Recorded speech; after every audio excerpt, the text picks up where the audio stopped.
Assalamualaikum warahmatullahi wabarakatuh, Ko Dondi. Siap, waalaikumsalam warahmatullahi wabarakatuh. Berarti kali kedua saya menginterogasi Ko Dondi ini, insya Allah. Interogasi, gua tertuduh.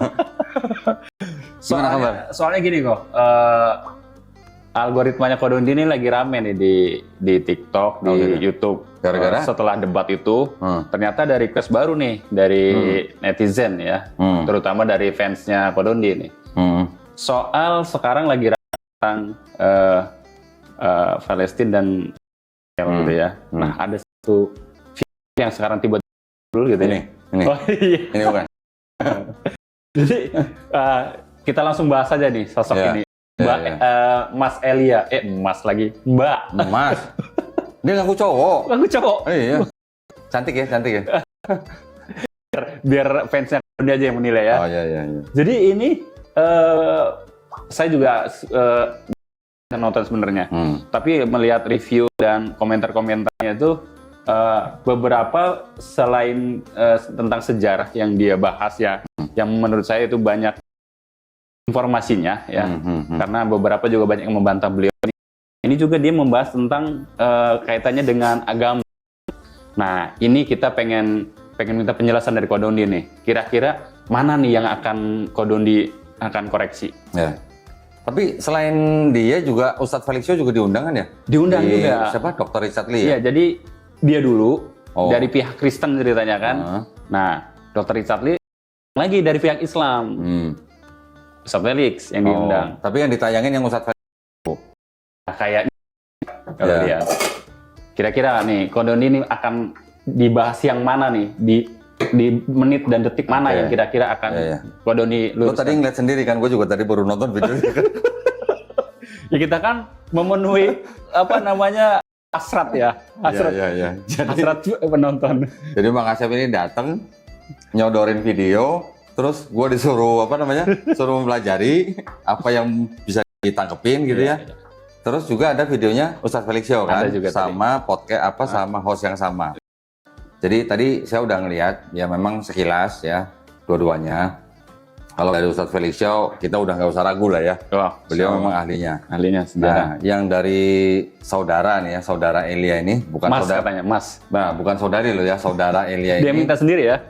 Iya kan ditanya sama si hostnya, kamu cowok apa cewek? Dia bilang cowok gitu. Cuman cantik gitu ya. Lawan kodrat. Oke, jadi gini, kalau nih, sorry, saya udah nyatet beberapa topik yang mungkin kita bisa bahas nih. Catatan-catatannya ya. Dan ambil beberapa keberapa gitu ya. Oke, kita mungkin langsung aja kali ya. Iya, kita lihat dulu. Menit ke 3:46. Ini soal apa nih? Nah, kita dengerin aja. Maksudnya sebenarnya gini, kalau kita berbicara tentang konflik Israel dan Palestina, kita tuh nggak boleh bawa sentimen agama. Tidak boleh bawa sentimen agama. Dia bilang kalau bahas Israel Palestina tidak boleh bawa sentimen agama. Tetapi sekarang pertanyaannya, apakah Israel yang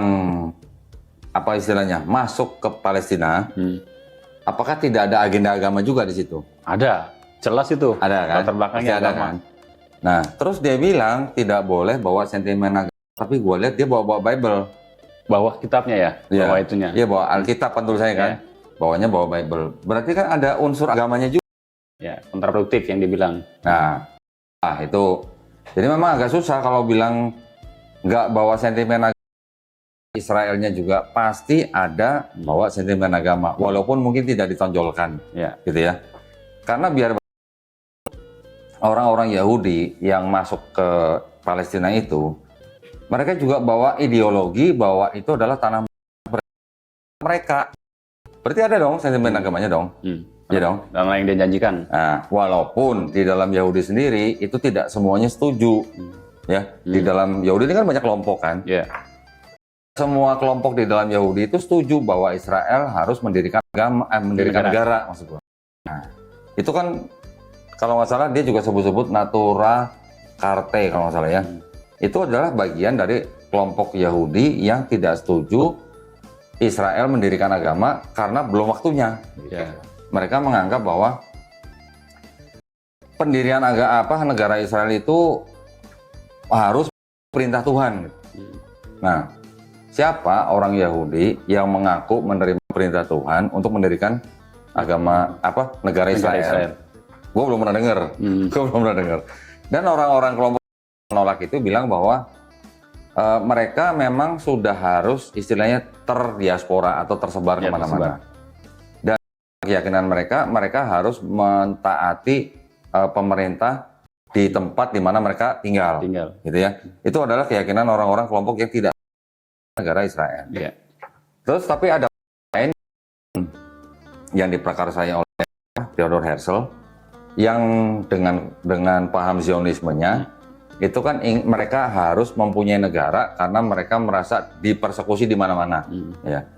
Ya dengan segala macam intriknya melalui politik, melalui ekonomi, akhirnya mereka berhasil mendirikan negara Israel tahun 1948 dengan bantuan Inggris, PBB, Amerika gitu kan. Ini yang harus kita pahami dulu. Nah, video ini kalau nggak salah Elia juga ada menceritakan sedikit tentang sejarah. Ada beberapa poin yang saya tangkap. Kalau mengenai yang sejarah di luar kekristenannya mungkin ada betulnya. Tetapi waktu dia ngomong-ngomong masalah Raja Mesias itu, yang mengenai Yesus itu, ada yang menggelitik saya gitu. Dengan kitabnya dia juga gitu. Oke. Nah, itu gimana tuh? Kita tonton ya. Kita tonton ya.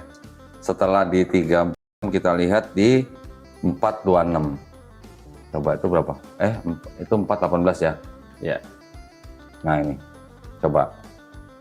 Besar. Jadi Kita mundurin dulu. Oke. Teman-teman non-Kristen itu akan mikir bahwa kalau misalnya Elia Miron itu bawa dari Alkitab, berarti itu Kristen. Itu salah besar. Jadi karena Alkitab ini bukan tulisan yang metahistoris. Metahistoris itu artinya Alkitab itu didasarkan pada pandangan teologis semata, tapi tidak bisa dibuktikan secara historis. Oke. Israel itu sebagai sebuah bangsa itu sudah dibawa oleh Musa di dalam Torahnya itu. Perjanjian lama kita ini itu sama dengan tanahnya orang yang. Nah, jadi sampai sini dulu. Dia bilang PL-nya dia sama dengan tanahnya Yahudi.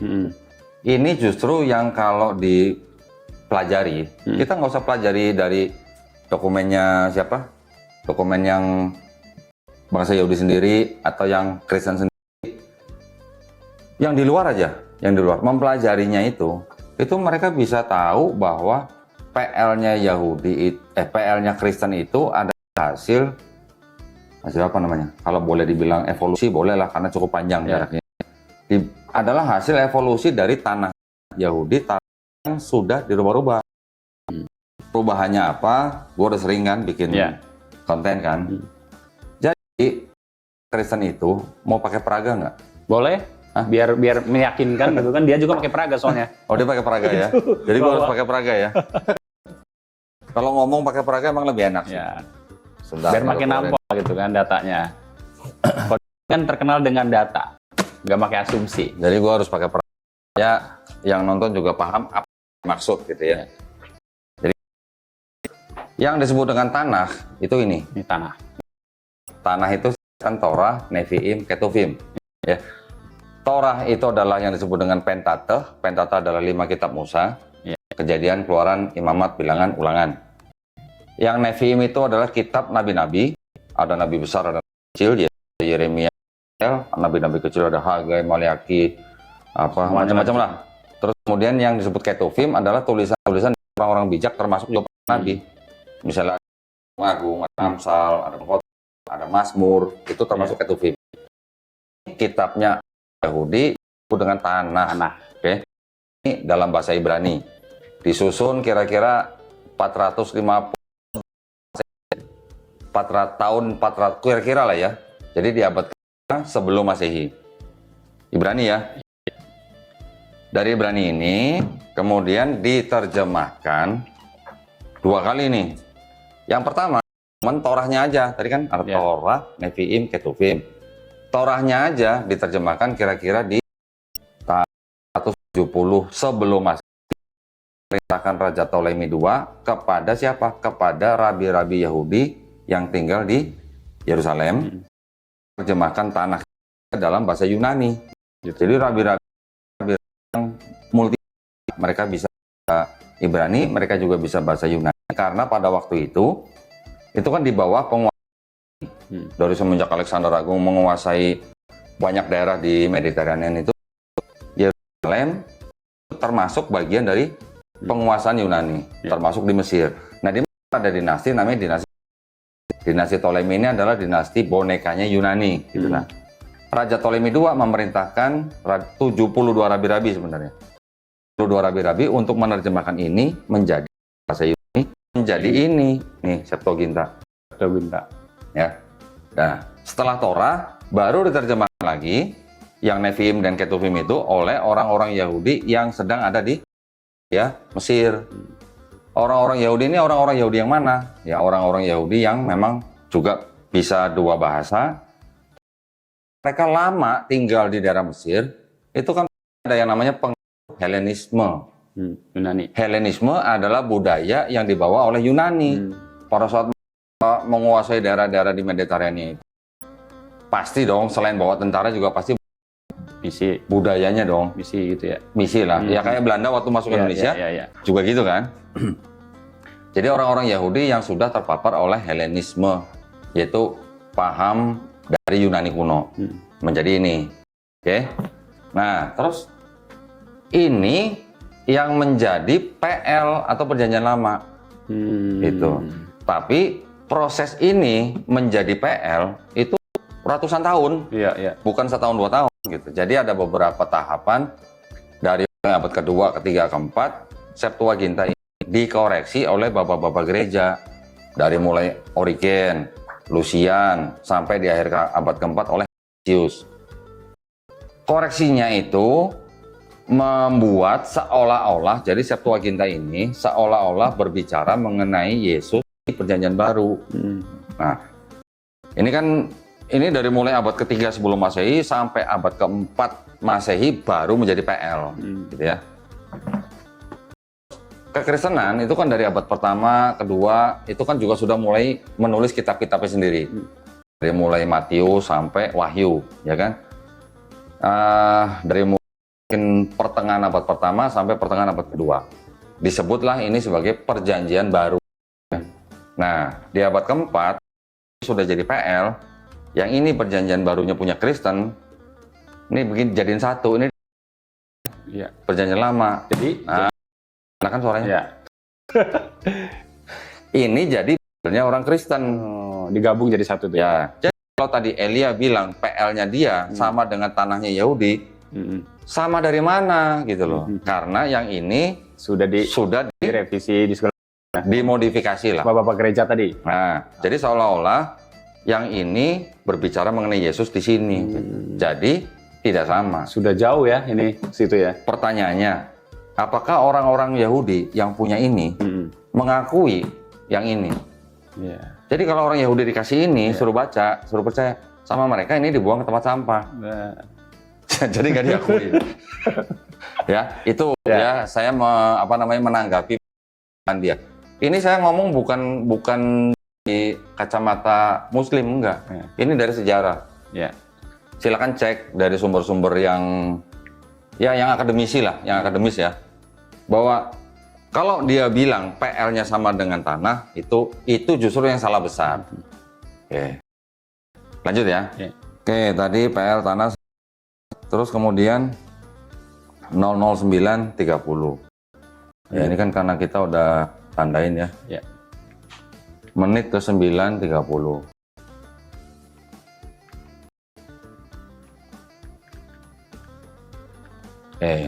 Kita dengerin.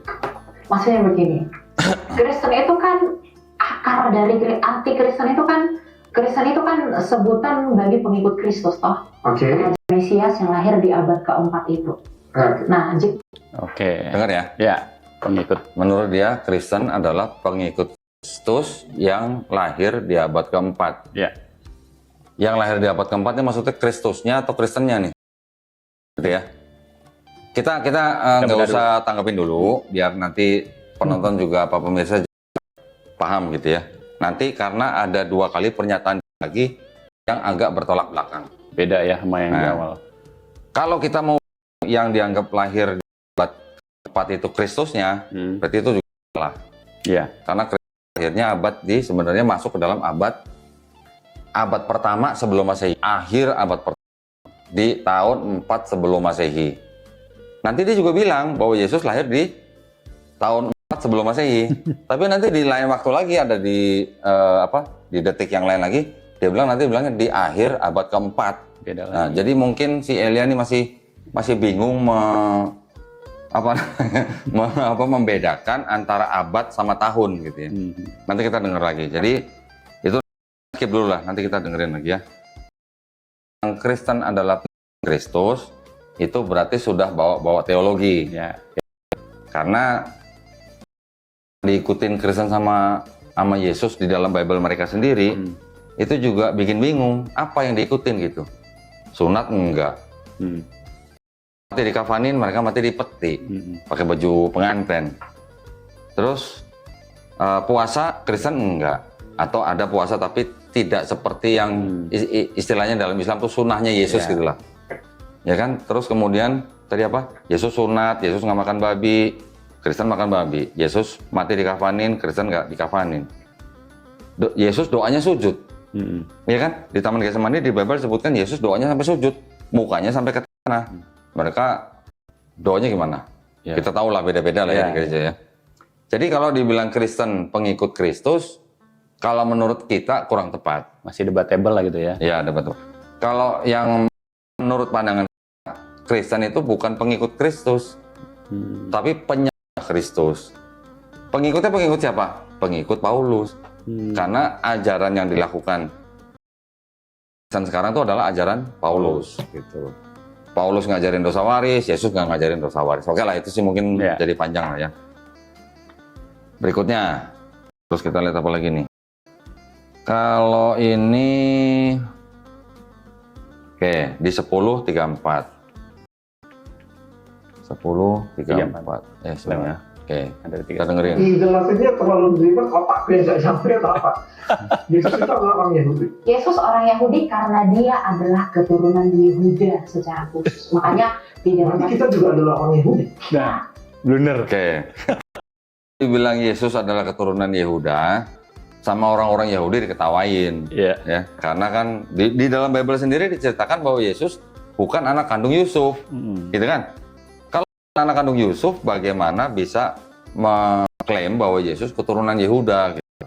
Karena di dalam tradisi Yahudi untuk menentukan seseorang itu termasuk orang Yahudi atau bukan itu dari darah ibunya.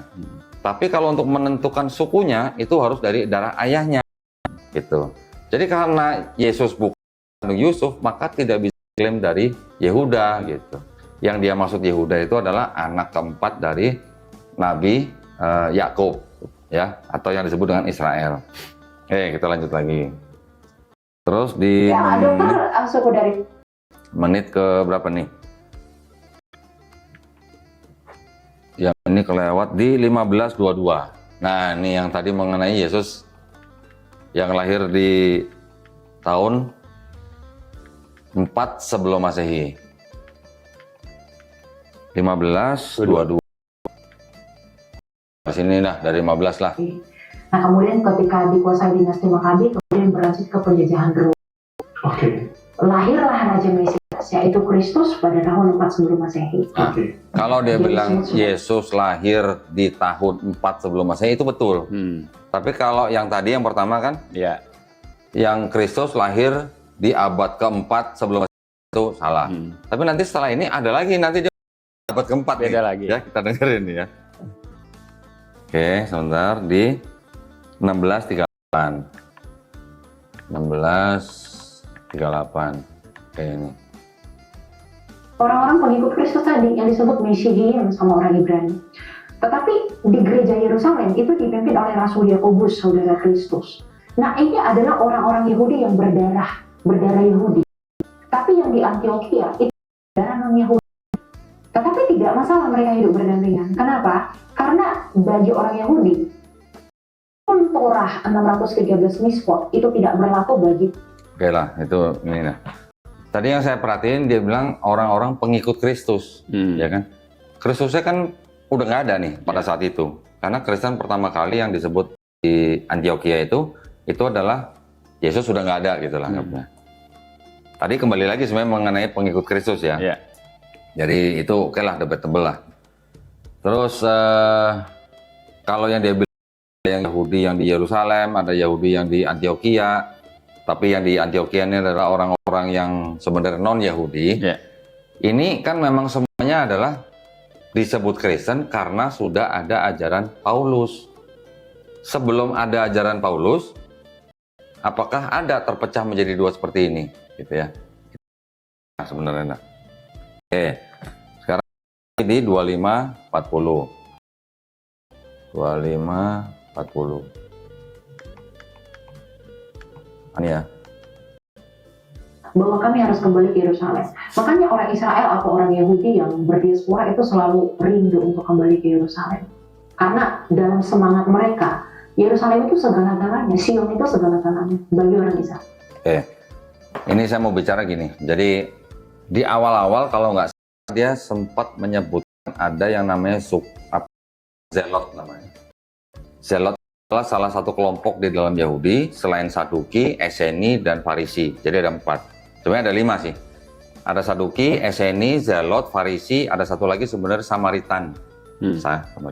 Samaritan ini memang kelompok yang sangat-sangat dipercaya mereka adalah orang-orang yang tidak ikut dalam pembuangan Babel. Nah kalau yang Zelot ini memang orang-orang yang bisa disebut untuk orang Romawi itu adalah pemberontak. Karena mereka adalah artinya itu fanatik gitu loh, yang setia banget gitu. Kalau yang Farisi yang melakukan hukum bisa apa saja, bisa orang-orang awam, orang biasa gitu. Kalau yang Eseni ini yang tidak mau ngurusin duniawi, mereka memisahkan diri gitu. Kalau yang Saduki ini orang-orang yang bisa berinteraksi dengan yang disebut dengan penjajah Romawi. Nah, yang Saduki udah hilang, Eseni juga udah hilang. Yang Zelot juga sebenarnya boleh dibilang ya tidak terlihat aksinya sampai pada waktu Kristen itu timbul. Tetapi yang lebih pengaruh sebenarnya adalah yang Farisi. Paulus kan orang Farisi ngakunya, ya. Kalau salah satu murid Yesus yang dari Zelot itu kalau nggak salah Simon apa Yudas gitulah, itu juga dari Zelot. Nah, kalau dia bilang, saya pernah menangkap dia ngomong Zelot itu mirip dengan Zionis. Mungkin kalau dalam arti semangat untuk mempertahankan negaranya, mungkin dia benar. Tetapi konteksnya pada zaman itu disebut Zelot dan konteksnya pada saat di akhir abad ke-19 timbul. Ini sebenarnya sesuatu beda. Kalau Zelot ya memang pada zaman Romawi. Tapi kalau Zionis ini adalah kelompok yang memang ingin mempunyai negara sendiri karena mereka tidak mau dipersekusi negara di tempat mana mereka tinggal gitu loh. Di dalam kitab mereka juga disebut ada bukit namanya Bukit Sion gitu. Nah jadi agak berbeda, nggak bisa disamain secara kultur dan sejarah gitu, nggak bisa. Oke. Terus kita lanjut lagi di menit ke berapa nih? Ini menit 25 ya. kan? 25. Kok coba tadi berarti kelewat, ada di 1901 nih. Oh,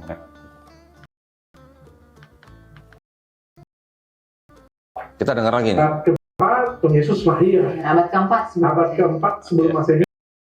Dengar ya. Yesus lahir keempat sebelum Masehi. Nah, itu udah ngaco berarti. Tadi di awal dia udah ngomong benar tahun 4 Masehi. Kan dia bilang akhir abad keempat sebelum Masehi. kali kok. Ya mungkin logi lah ya. Saya paham lah. Tapi yang mengangkat mengenai Yesus.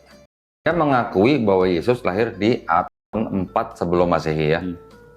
Sedang di Lukas kan ada Matius, Yohanes. Di Matius Yesus disebut pada zaman Raja Herodes. Nah, sedangkan Raja Herodes memang matinya tahun 4 sebelum Masehi. Berarti Yesus beberapa saat sebelum Raja Herodes mati ya. Anggaplah tahun 5 atau tahun 6 sebelum Masehi. Karena Raja Herodes pada saat sebelum dia mati, dia memerintahkan membunuh tiap bayi laki-laki yang berusia 2 tahun ke bawah. Yesus lahirnya sebelum gua aja habis salah ngomong tuh. Jadi Yesus akhirnya lahirnya beberapa tahun sebelum tahun 4 sebelum Masehi. Berarti bisa tahun 5 atau tahun 6. Oke. Di dalam Lukas, kalau yang di Lukas nih, Lukas menceritakan bahwa pada yang namanya Kirenius menjadi wali negeri Syria. Semua sejarawan mencatat bahwa ini menjadi wali negeri yaitu tahun 6 Masehi. Jadi kalau 6 Masehi dibanding 6 sebelum Masehi, ada jarak 12 tahun kira-kira. Jadi ada berapa Yesus dalam ya? Ini sih hanya pengetahuan sekilas lah buat teman. Oke, terus selanjutnya ini yang 25 40 sekarang 35 25 kita lihat 35 33 34. Nah ini dua ya kita cek. Karena Yesus itu lahir di Migdal. Di Migdal Eder itu dibuatkan Nabi Mika. Bahkan Bethlehem ini sekarang ada di negara mana? Israel. Israel sekarang. Yerusalem itu tempat bermakna apa maknanya bagi agama? Yang tanggapi adalah di sini Elia sudah membawa yang namanya, dia menyebut nubuat Nabi Mika, ya kan? Nabi Mika kisahnya atau tulisannya ada di sini di sana. Tadi ini sudah diterjemahkan menjadi Septuaginta kan, kemudian menjadi Bible-nya orang Kristen. Menurut orang Yahudi, apakah ada di sini satu aja nubuat untuk Yesus? Gitu. Menurut orang Yahudi, nggak ada. Nihil gitu ya.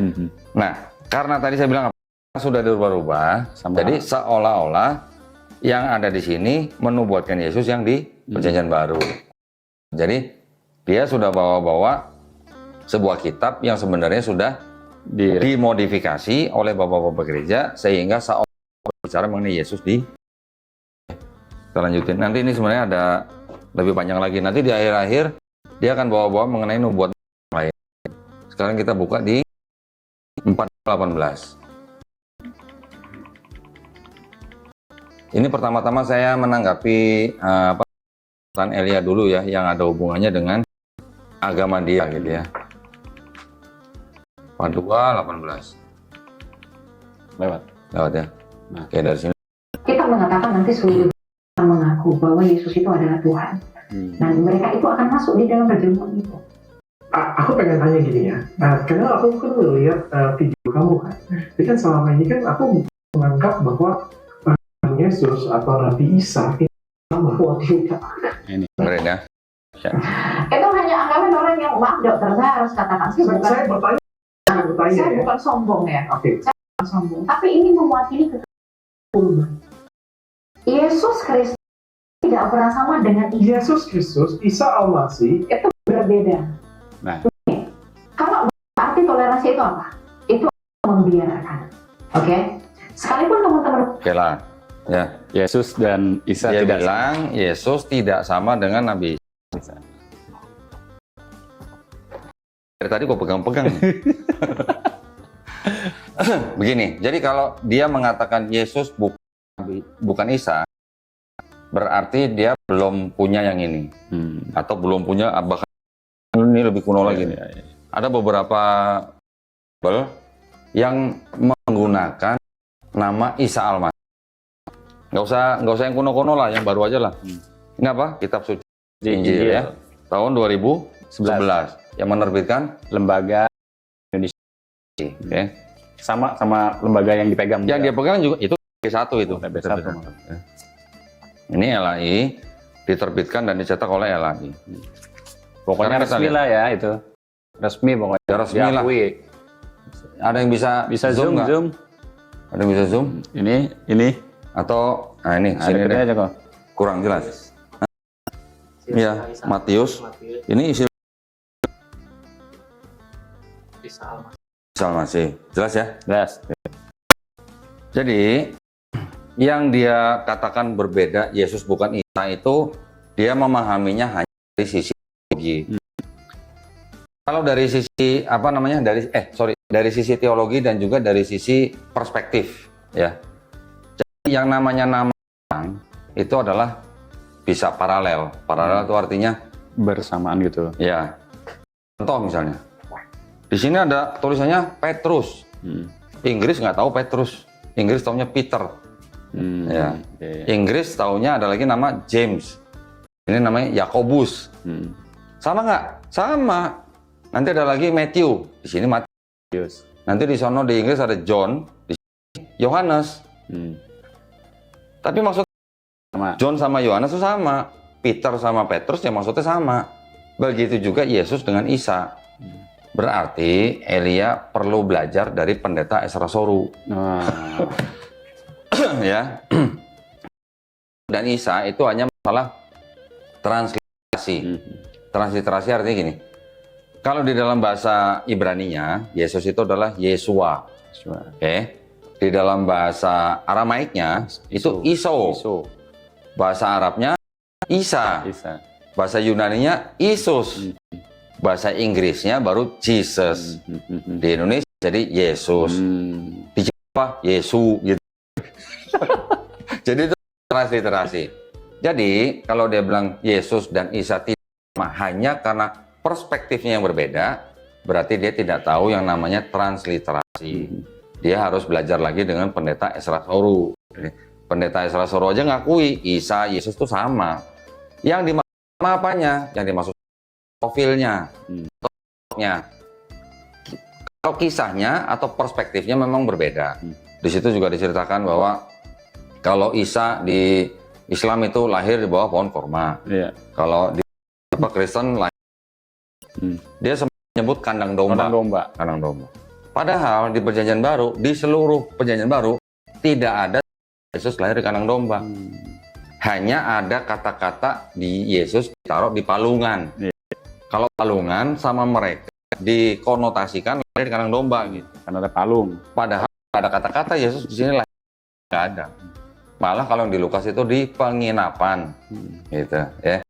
Jadi itu mungkin kurang literasi atau kurang belajar lah. Saya menyarankan pendeta Ezra Soru untuk nanya Yesus sama Isa itu sama atau enggak gitu ya. Jadi di Bible-nya mereka sendiri, mereka juga pakai Isa Al-Masih. Jadi Yesus Kristus dan Isa Al-Masih itu adalah sosoknya sama, tetapi dipahami dan dikisahkan dengan sudut pandang yang berbeda. Ini ceritanya Yesus begini, Isa begini ceritanya. Kan nggak masalah. Namanya perspektif ya. Kan bisa aja begini. Ini ada sosok satu namanya Asep.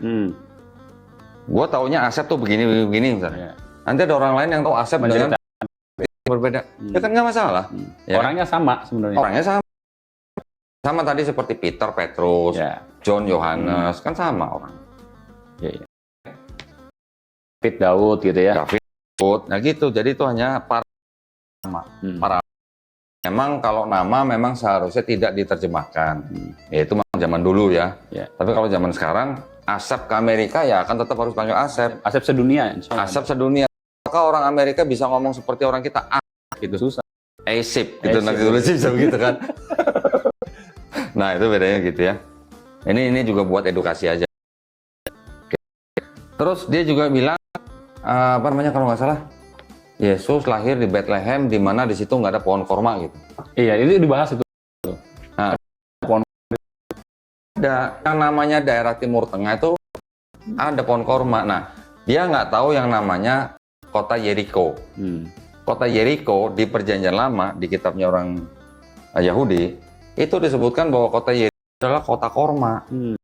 Korma banyak. Nah, dalam kita bagaimana di Quran? Kan Maryam diperintahkan untuk ke arah mana? Ke arah timur. Ke arah timur. Yeriko itu timurnya Yerusalem. Ya, dan di Yeriko itu memang banyak pohon korma. Di situ juga ada tanah yang rendah. Nah, Maryam lahir di situ dibantu oleh malaikat Jibril alaihissalam.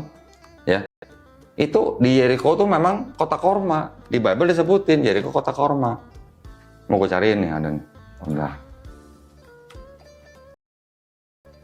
Sebentar. Jadi mungkin nih kurang literasi atau gimana ya? Kurang sakofah kalau dalam sebentar. Di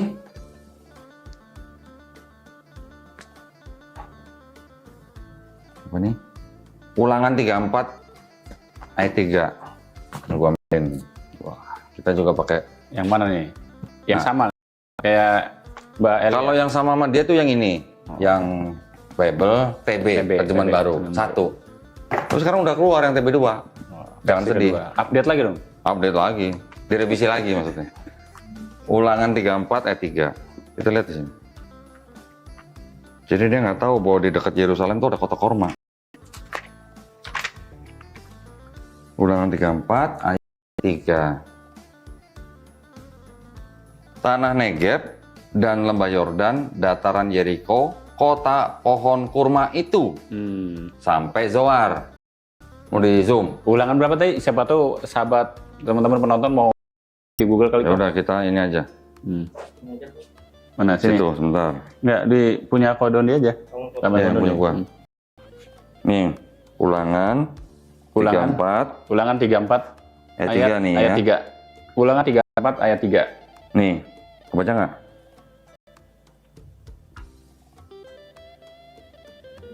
Udah baca. Nah, nih tanah Negeb dan lembah Yeriko, lembah apa nih?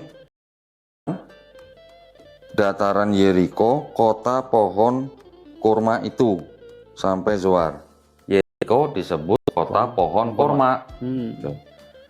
Dibilangnya nggak ada kurma. Ya kalau Bethlehem memang bukan Yeriko. Ya. Tetapi di daerah sekitar Yerusalem itu ada sebuah kota namanya kota Yeriko yang disebut dengan kota pohon kurma. Ya, dan di Quran disebutkan bahwa Maryam memang diperintahkan untuk ke timur. Jaraknya Yeriko sama Yerusalem itu lebih 20 sampai 25 km. Oke. Ya ini sih hanya pengetahuan aja lah. Terus ada lagi apa tadi? Tadi yang kandang domba udah ya. Jadi di yang tadi ada palungan. Di PB sendiri itu tidak ada kata-kata kandang domba. Dia mengatakan Yesus lahir dari domba, berarti bisa disebut apa? Bisa asumsi, bisa halusinasi atau gimana itu ya. Yang terakhir di menit ke 50 10. Terakhir. Menit 10.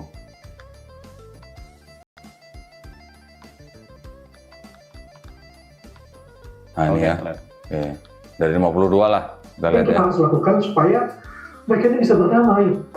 Mungkin nggak sih berdamai masih? Orang Kristen ya.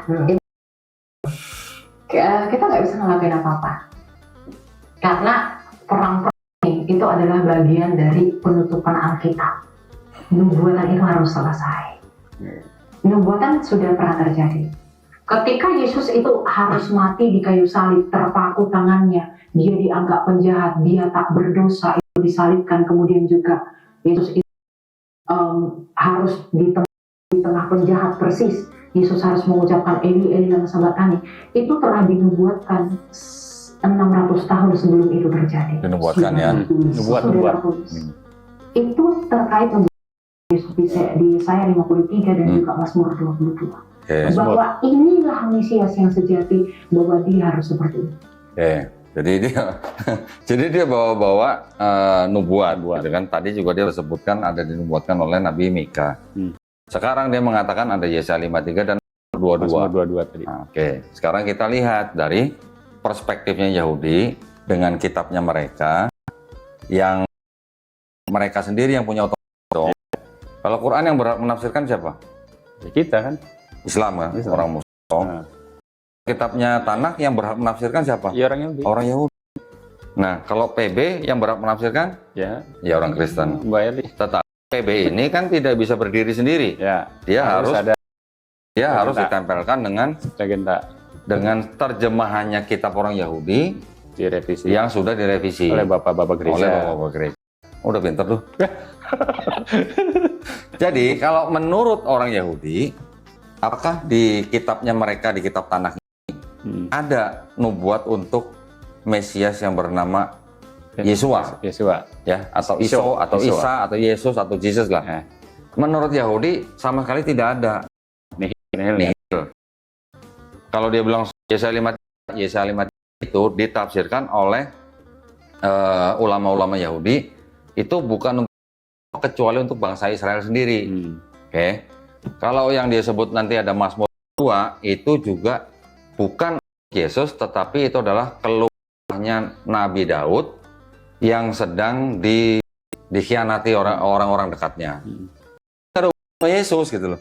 Tapi kalau dalam sini seolah-olah bicara mengenai Yesus. Oke. Nah sekarang posisi yang seperti ini, apakah bisa dikatakan bahwa PL-nya mereka sama Tanakh? Jauh berbeda gitu loh. Paham ya sampai sini ya? Oke. Jadi kalau yang dikatakan oleh Elia di sini, ini murni adalah teologinya dia. Murni teologi Kristen. Dia tadi juga kan mengatakan bahwa toleransi itu membiarkan. Ya kita juga harus kan. Ya. Yang kita lakukan di sini klarifikasi. Saya di sini kan nggak cuma belajar Quran, saya juga belajar Judaisme. Di dalam Judaisme pandangannya bagaimana? Ternyata menurut Judaisme Yesus itu bukan Mesias yang dijanjikan gitu. Jadi Mesias yang dijanjikan di dalam kitabnya orang Judaisme itu adalah bukan Mesias Tuhan itu turun sendiri jadi manusia, itu bukan. Karena di dalam kitab Yahudi Judaisme ini mereka yakin Tuhan itu bukan manusia, itu bukan anak manusia, gitu. Ya. Dan juga yang namanya Mesias itu adalah nanti pada waktu dunia ini sudah nggak ada perang. Lah zaman sekarang masih banyak perang. Bagaimana bisa dikatakan Yesus itu adalah Mesias yang dijanjikan gitu? Tidak sama dengan di sini. Tetapi kalau mereka kan mengklaim bahwa Yesus itu adalah Mesias yang dijanjikan di sini. Nah, ada teologi-teologi yang mungkin berasal dari luar. Nanti mungkin saya bisa ceritakan sedikit dari sejarah sendiri. Oke. Yang disebut dengan Bani Israel. Bani Israel itu adalah kan keturunan Nabi Yakub. Nabi Yakub ini kan gelar Israel atau Israel. 12 suku Israel itu yang tadinya memang lahirnya di tanah Kanaan itu, setelah Yusuf dijual oleh sendiri, kemudian malah Yusuf Yusuf menjadi Mesir, terus kemudian keluar Yusuf ini diboyong Mesir, mereka pinak malah jadi budak bangsa Mesir. Nah, setelah mereka baru keluarkan oleh Nabi Musa alaihissalam, dengan mukjizatnya gitulah ya. Tetapi yang harus kita perhatikan begini, selama ratusan kurang lebih sekitar 400 tahun bangsa Israel di Mesir itu hidup di bawah penguasaan bangsa Mesir kan. Nah bangsa Mesir ini apa atau kepercayaannya apa? Pagan kan. Mereka mempercayai dewa-dewa. Betul kan? Dewa-dewa lah. Nanti ada Osiris, ada Horus, ada Ra, segala macam. Berarti kira-kira ada nggak orang Israel yang selama hidup di anak pinak ratus tahun, ada nggak kira-kira yang berasimilasi dengan orang Mesir? Nggak ada. Pasti ada dong. Berasimilasi. Oh, kan silang gitu ya? Ya, asimilasi lah. Pasti ada kan? Ada. Berarti ada bagian daripada orang-orang Israel ini sudah terpapar oleh ajaran pagan. Kontaminasi gitu. Ya. Ada dong? Ada. Pasti ada dong. Ya kan? Bukti dalam Quran kan juga disebutkan bahwa yang membuat patung sapi berhala siapa? Ya, Musa, Samiri. Betul? Kata Samiri sendiri itu kalau kita dari ahli-ahli bahasa, kata Samiri itu sebenarnya artinya juga orang asing. Orang asing ini adalah yang orang Mesir yang mungkin sudah menikah, mempunyai keluarga dengan orang Israel, ngikut Exodus gitu loh. Karena dia sudah terbiasa menyembah patung-patung, membuat patung pada waktu bangsa Israel keluar Mesir, pada waktu menunggu menerima Taurat, membawa budaya pagan. Jadi tertutup kemungkinan atau besar kemungkinan malah sebagian daripada orang-orang Israel yang keluar dari Mesir orang terpapar budaya pagan. Itu ya dari situ. Ya. Setelah mereka bertahun-tahun di dalam perjalanan menuju ke tanah Kanaan, sampai akhirnya masuk ke tanah Kanaan, mereka menjadi 12 suku yang dipimpin oleh hakim-hakim. Terus kemudian akhirnya mereka minta raja, nggak mau hakim-hakim, diangkat Saul yang disebut ya dalam Bible. Raja Saul kemudian digantikan Raja Daud, kemudian seterusnya mau meninggal, baru kerajaan Israel terpecah menjadi 2, Israel Utara, Israel Selatan. Yang Israel Utara ini 10 suku, yang Selatan ini hanya suku Yehuda dan Benyamin. Nah, kemudian yang utara dikuasai oleh bangsa Assyria. Assyria pagan bukan? Pagan. Kemudian Babilonia masuk. Babilonia juga pagan. Ya, di Babilonia ada siapa? Ada Tamrus, ada Namrus, ada Semiramis. Itu trinitas pertama tuh di dunia tuh. Ya. 3 dewa. Nah, jadi mereka sudah terbiasa menyembah tuhan-tuhan yang triad. Begitu Babilonia masuk ke Israel, Assyria dikalahkan. Yang Israel ini, mau yang utara mau selatan, semuanya dieksodus ke Babilonia. Tapi ada sekelompok kecil yang dianggap pembuangan itu, yaitu kaum Samaritan.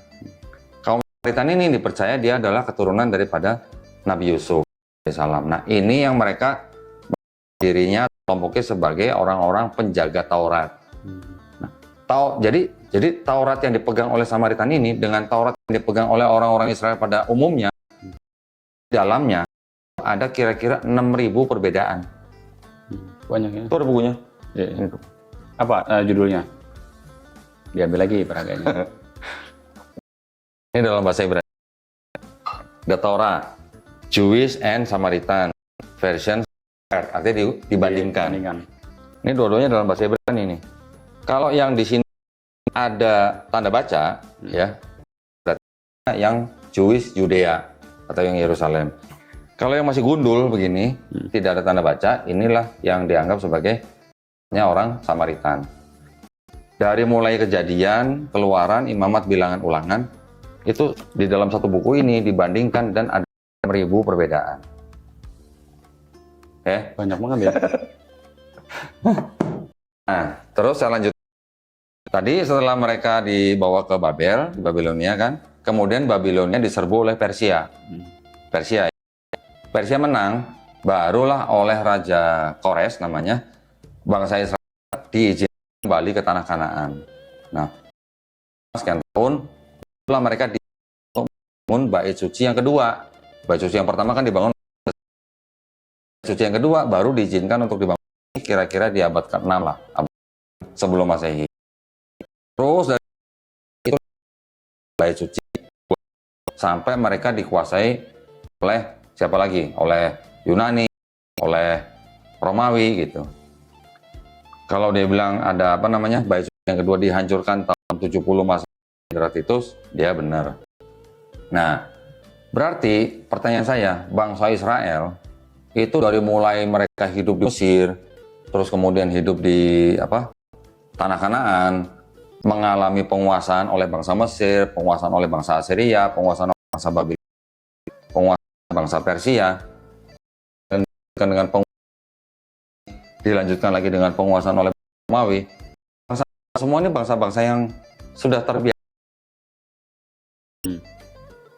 Benar kan? Semuanya ini datang bawa budaya Helenisme. Romawi datang nggak ada bedanya. Semua begitu. Jadi apakah mungkin bangsa Israel ini tidak terpapar oleh budaya pagan atau sistem kepercayaan pagan? Itu satu ya. Pasti ada lah ya. Nah, terus kemudian dari pembahasan ini kan sebenarnya yang dibahas ini kan mengenai masalah Israel dan Palestina. Kalau kita lihat sejarahnya lagi,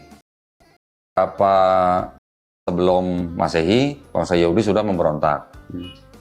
Beberapa tahun setelah Masehi mereka memberontak. Kan dia juga cerita tuh ada kaisar siapa yang mulai memberikan julukan Syria Palestina gitu lah ya. Itu ada betulnya. Maksudnya gini, setelah dihancurkannya bait suci yang kedua, bangsa Israel ini kan sudah terdiaspora, tersebar kedua kalinya nih, karena mereka sudah dikalahkan oleh bangsa Romawi. Nah, orang-orang yang tersebar ini kan juga pasti berasimilasi, betul dong? Pasti kawin dengan penduduk setempat, punya anak dan segala macam. Ada orang-orang Yahudi yang darahnya bukan darah murni Yahudi, betul? Sedangkan di Mesir aja udah ratusan tahun. Kemudian selama mereka dikuasai oleh bangsa-bangsa lain juga sudah tahun. Setelah bait suci kedua dihancurkan, mereka juga berdiaspora, tersebar kemana-mana. Juga pasti darahnya juga tidak murni lagi gitu. Mereka tersebarnya benar-benar ke seluruh dunia loh. Di Ethiopia juga Yahudi juga berkulit hitam. Kita nggak bisa bedain orang Ethiopia asli sama orang Yahudi Ethiopia, udah nggak bisa bedain. Di Cina kelihatan orang Cina mata sipit. Ada yang namanya Kai Feng kalau Cina, sampai ke Jepang, Korea dan segala macam. Jadi memang semua. Nah, artinya Yahudi yang sudah itu kebanyakan pasti tidak melestarikan agama dan tradisi mereka dong. Pasti mereka juga sudah berasimilasi dengan penduduk lokal, sudah juga terpapar oleh budaya-budaya yang lain. Nah, apa kira Zionis ini ajaran Yahudi yang murni? Pertanyaannya kan itu. Kalau melihat tadi sejarah di bawah sejarahnya lah ya, perjalanan bangsa Israel. Berarti apakah kelompok Zionis ini yang diprakarsai oleh Theodor Herzl itu murni menjalankan mereka anggap sebagai kitab suci mereka gitu? Pertanyaannya itu. Kemungkinan besar kan enggak. Berarti kan kemungkinan besar Yahudi ini adalah yang Zionis ini adalah Yahudi yang hybrid. Tahu hybrid ya? Yang darah murni, tidak murni Yahudi, sudah bercampur dengan darah bangsa lain gitu. Nah, kalau untuk mengenai konflik yang ada di Palestina, kita mungkin bisa tahu sejarahnya bagaimana setelah mereka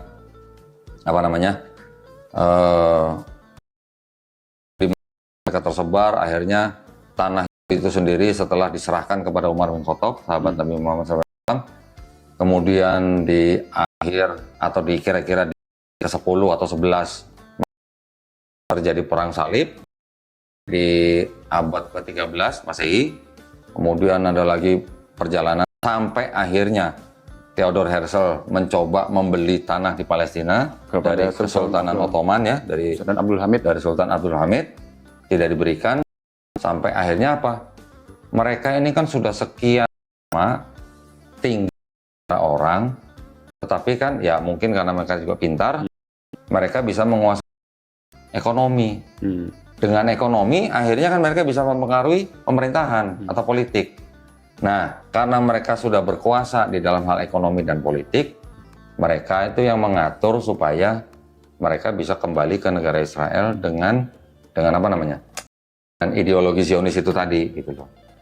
Ada Inggris, ada Amerika, kemudian menggunakan juga tangan PBB. Nah, sedangkan PBB ini buatan siapa kita juga tahu lah. Buatan mereka.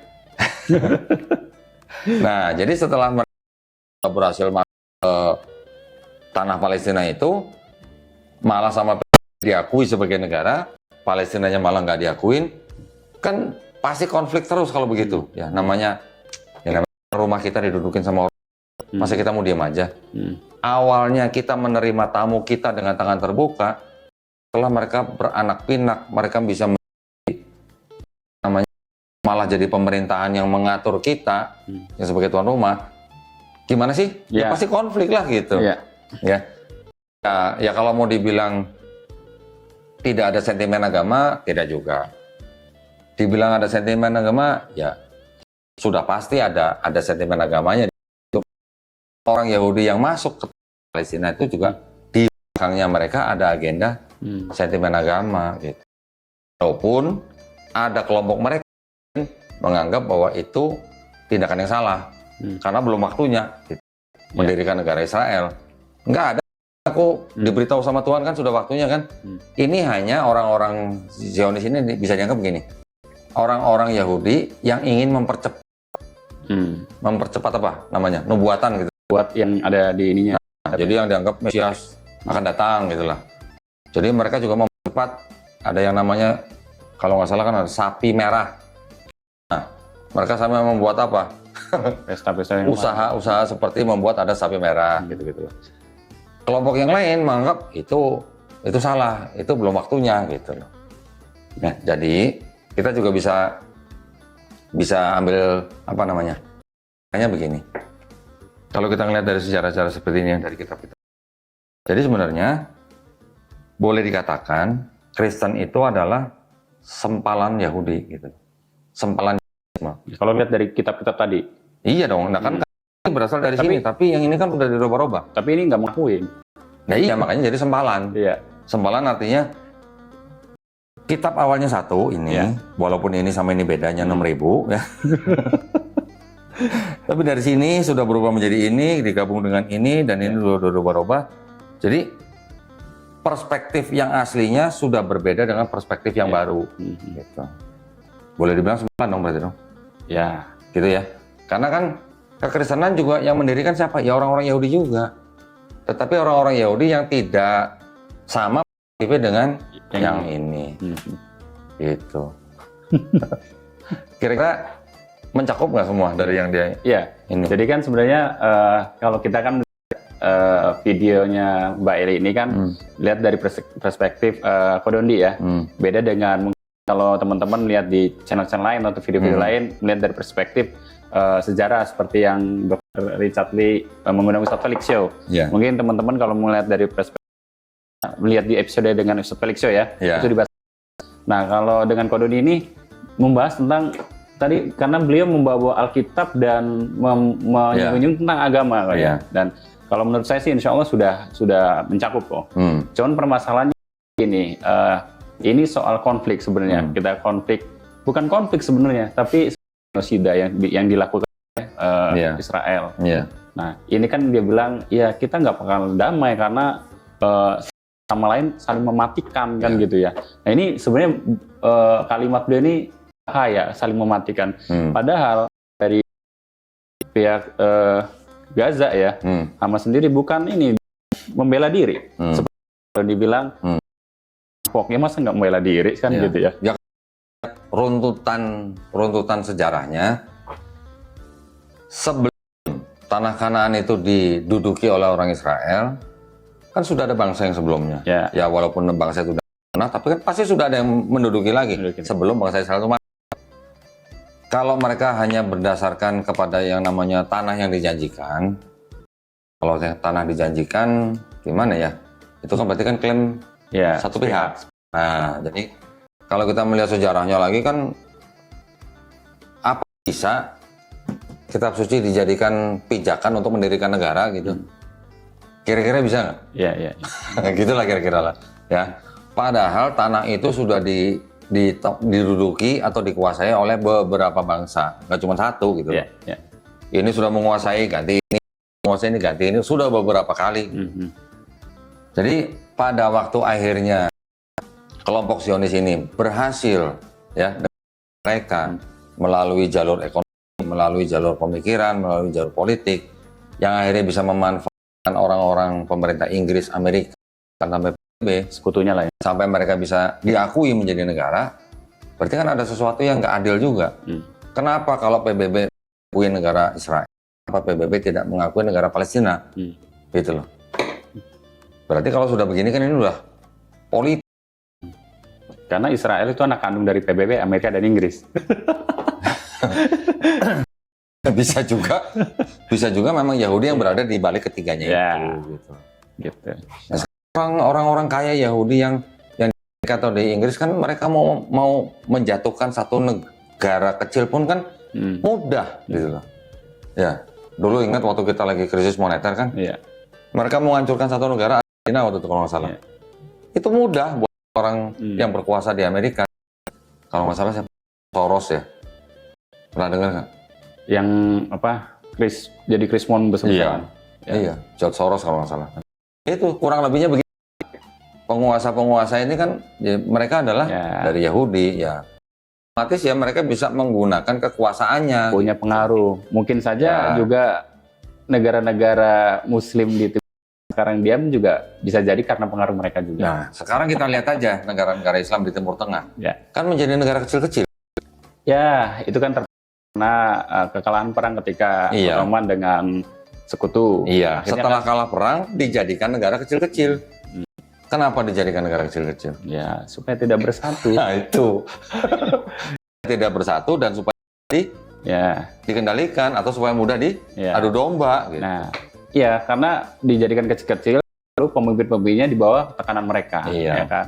Nah, gitu. Jadi ya memang tidak mudah ya kalau membicarakan konflik di Palestina ini memang tidak mudah, benar-benar. Karena ya yang mendirikan kan kita tahu siapa gitu loh. Yang mendirikan siapa, yang meresmikan siapa, yang mengakui siapa. Ya sudah bisa dibilang ini penjajahan. Ya. Dan satu yang agak saya bikin menggelitik dengan kalimat beliau itu, dia bilang gini, kita tidak boleh memihak salah satu pihak. Kalau kita memihak salah satu pihak, ini perang akan terus terjadi. Dia nggak tahu sejarah bahwa Palestina atau di Al-Aqsa itu bukan milik satu negara, bukan milik satu pihak, tapi itu milik umat Islam. Bahkan ketika Theodor Herzl Sultan Abdul Hamid, dia bilang dia kan mau beli, dia bilang ini bukan milik saya tapi milik Islam. Jadi wajar kalau umat Islam seluruh dunia itu sekarang mendukung semua, gitu.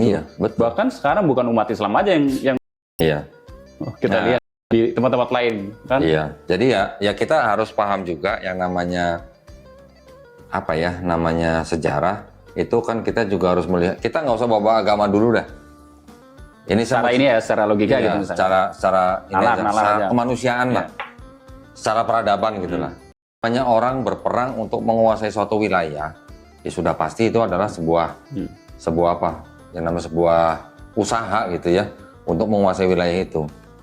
Cuman kan kalau menggunakan negara adidaya, apalagi menggunakan perserikatan bangsa-bangsa hanya untuk mendirikan satu negara yang kemudian menzolimi umat manusia yang sudah tinggal di situ, gimana sih? Kita nggak usah berpihak kepada siapa-siapa lah di situ ya. Tapi yang maksud saya untuk orang-orang Palestinanya, kita nggak usah berpihak kepada siapa-siapa lah. Hanya masalah menggunakan dengan cara keras, ada yang mau menggunakan dengan cara diplomasi, itu hanya cara. Tetapi maksud saya di dalam saat disebut dengan dulunya itu tanah Kanaan, sekarang sudah ada Israel, tapi juga masih ada bangsa lain tidak diakui sebagai negara. Kalau dulunya PBB hanya memberikan resolusi hanya pemisahan area, jatuh-jatuhnya kan itu sebenarnya kayak hanya oke lah, lu masih boleh tinggal di sini, tapi lu harus otonom gitu misalnya. Tapi kalau otonom kan walaupun otonom, tapi kan tetap yang ngatur pusat. Iya, uangnya makan mata uang mereka. Masih pakai uang mata Israel. Gimana gitu jadinya. Susah lah, ya kita doakan aja. Iya, insya Allah. Kita juga harus banyak memberikan edukasi. Betul. Edukasi, juga banyak berdoa, kita berikan bantuan kemanusiaan. Mungkin orang-orang Kristen yang lain juga kan, Elia juga bilang bahwa Gereja Vatikan juga memberikan bantuan kemanusiaan. Untuk memberikan bantuan kemanusiaan ke Palestina sekarang, itu nggak perlu jadi orang Kristen, nggak perlu jadi orang Muslim. Gitu. Cukup punya hati, perasaan gitu ya. Iya. Tapi untuk masalah pengakuan negara atau bukan itu urusannya sudah agak panjang di luar kuasa kita gitu ya. Masalahnya di situ. Ya kita serahkan ke Allah Subhanahu wa taala lah. Mudah-mudahan saudara-saudara muslim kita di Palestina diberi kekuatan, kesabaran dan juga kemenangan kok. Kemenangan Allah ya. Karena mereka nggak tahu kalau ternyata mereka itu berperang juga bukan dengan para pasukan-pasukan Islam, tapi mereka juga berperang dengan pasukan-pasukan Allah gitu. Masya Allah. Betul. Alhamdulillah ya. Masya Allah kok. Sebenarnya atau diperpanjang lagi nih gitu keluarin peraganya. Udah banyak. Insya Allah teman-teman semua masih banyak kerjaan ini gue. Teman-teman semua insya Allah kalau memang kurang dahaganya ya, maksudnya kurang pembahasannya, mungkin insya Allah di lain waktu kok ya. Jadi kita cukupkan karena kita memang di video ini hanya mereaction tentang pernyataan-pernyataan Mas Elia, Mbak Elia. Mas, anak aja lo. Mbak Elia ya. Jadi mudah-mudahan kita doakan bareng. Nasir ya, Nasir. Alhamdulillah. Kan dapat hidayah. Kan cantik. Benar-benar dapat. Cara ngomongnya kan juga lemah gemulai ya, kan. retorikanya cukup bagus. Cuman kalau nanti dia belajarnya sama Kodondi lebih bagus lagi nanti insya Allah. Gitu ya. Ya mudah-mudahan nanti suatu waktu bisa ketemu. Suruh baca ini nih yang kalau ini ternyata. Enggak, yang utama yang ini nih. Nah, suruh lihat di sini ada Isa Al-Masih itu Yesus. Ya, nggak usah ngeliat itu, suruh lihat kalender aja. Oh, ada Isa Al-Masih. Kan udah diganti. Iya, semua pemerintah ya. Iya, hari wafat sama hari kebangkitan kan sudah diganti jadi Yesus Kristus. Iya. Tapi gereja-gereja di tetap Indonesia Isa Al-Masih. masih banyak menggunakan gereja Isa Al-Masih. Kemarin dibeli itu jadi tetap. Oh, kalau itu dulu bukan. gereja kerasulan kita beli, kita jadikan masjid namanya Masjid Isa Al-Masih. Tapi ada gereja yang tetap Isa Al-Masih gitu ya. Masih banyak. Nah, itu berarti masih banyak. Nggak usah ngeliat itu, ngeliat ini aja Isa Al-Masih gitu ya. Iya. Masya Allah. Itu kok. Mudah-mudahan ini menjawab komentar-komentar fansnya Kodondi. Coba di reaction. Alhamdulillah sekarang sudah lengkap karena khasnya Kodondi itu dengan data, bukan dengan asumsi seperti yang lain ya. Nah, dia kan pegang Bible. Ya pegang doang. Cuman nggak dibuka-buka. Nah iya, masa saya bilang dia gini doang kok. Iya. Ya cuma updatean ini lagi, ini versi yang kedua. Maksud gua kalau dia bawa kan, kalau misalnya ketemu kan, gua bisa nanya, boleh tunjukkan nggak ada kata kandang domba di situ? TikTok. Palungan. Nggak ada kata kandang domba. Adanya palungan doang, karena palungan identik dengan kandang domba, jadi kandang domba. Iya. Ya, Masya Allah. Barangkali itu kok. Barakallah. Iya, saya jadi banyak belajar nih kok tentang dan sebagainya. Sering-sering dong kesini. Nanti saya jadi kristolog lagi debat sama pendeta-pendeta kemarin. Nggak apa-apa. Saya kemudian kan kristologi penting buat ya insya Allah nanti kita belajar supaya kita paham nih. Ini kameramen harus paham nih. Disclaimer nih. Dari kristologi itu bukan untuk kita menjadi orang Kristen, bukan. Ya. Justru untuk membentengi agenda umat Islam dari upaya-upaya pemurtadan. Gitu. Jadi kita punya basic ya, insya Allah. Ya, itu kok. Baik. Terima kasih banyak atas waktunya, atas ilmunya. Insya Allah ini sangat bermanfaat untuk khususnya saya, umumnya untuk teman-teman semua nih, sahabat ngaji cerdas dan penontonnya Kodondi, insya Allah. Ya. Barakallahu fikum. Sama-sama. Kodondi. Waalaikumsalam warahmatullahi wabarakatuh. Waalaikumsalam warahmatullahi wabarakatuh. Masya Allah.